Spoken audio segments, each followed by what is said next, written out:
So since the last video got cut off, I just want to start where I left off, which is looking at the experience of the Maroons and Black Seminoles in Florida.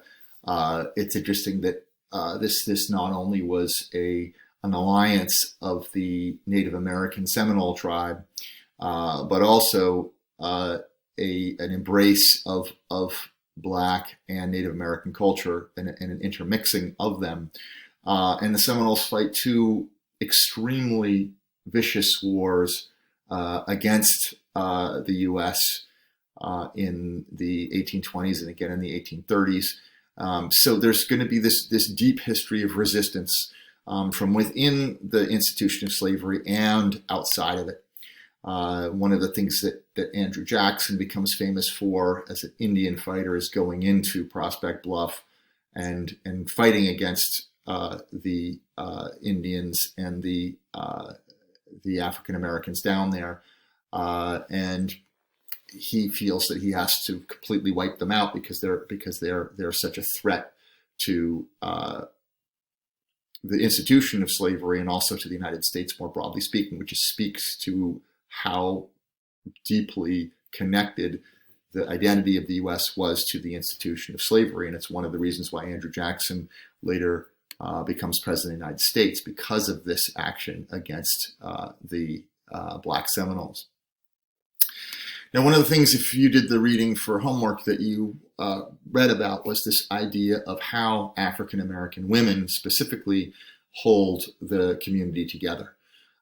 It was important because oftentimes the way that the institution of slavery worked, men were more frequently sold away because they were laborers. They had greater value as laborers, and so they would move from plantation to plantation, and oftentimes the family itself would be split up, but frequently within walking distance of where the African American mothers worked. And so this whole concept of the paths of kinship, all of these paths that went from plantation to plantation. So at the end of the day, if you imagine the South, you would see all of these women going to visit their children. It's very moving if you think about it. Just the connection to family, trying to hold it together. And Frederick Douglass talks about how his mother walked for hours and hours just so he could see him for 20 minutes. Sometimes you're spending most of the night just sacrificing sleep and rest for the sake of seeing family. So this idea of holding the community, holding the family together was a very important role, particularly for African American women. Now, the role of the church on the plantation was critical because obviously white plantation owners, you can see the picture on the left, you can see the plantation owners sitting amongst the enslaved people in the church, allowing for the Black pastor to speak, but obviously not completely freely. So the role of the church was keeping African Americans oppressed, because it was essentially communicating the message that, you don't need to worry about this life, just wait for the next life. But where the enslaved peoples got creative with this is they began to use a lot of symbolism. They talked about frequently, they would go back to the story of Exodus, the story of the Jews freeing themselves from the Egyptians. It didn't take a genius to figure out that really what they were talking about is freeing themselves and comparing their own march towards freedom with that of the Jewish people. And so if you think about this, the way in which African Americans practiced their religion, they found every opportunity to get off on their own into the woods. And then the nature of the religion would change. They would adopt more of their African traditions, more of the call and response, more of the singing. It was very different. When there was a white person there, it was for public consumption. When there wasn't, it was their own version of Christianity. And that version of Christianity is going to emerge in Reconstruction. The Reconstruction is the period after the Civil War, when you see large numbers of African Americans beginning to reclaim their own, specifically African American religion.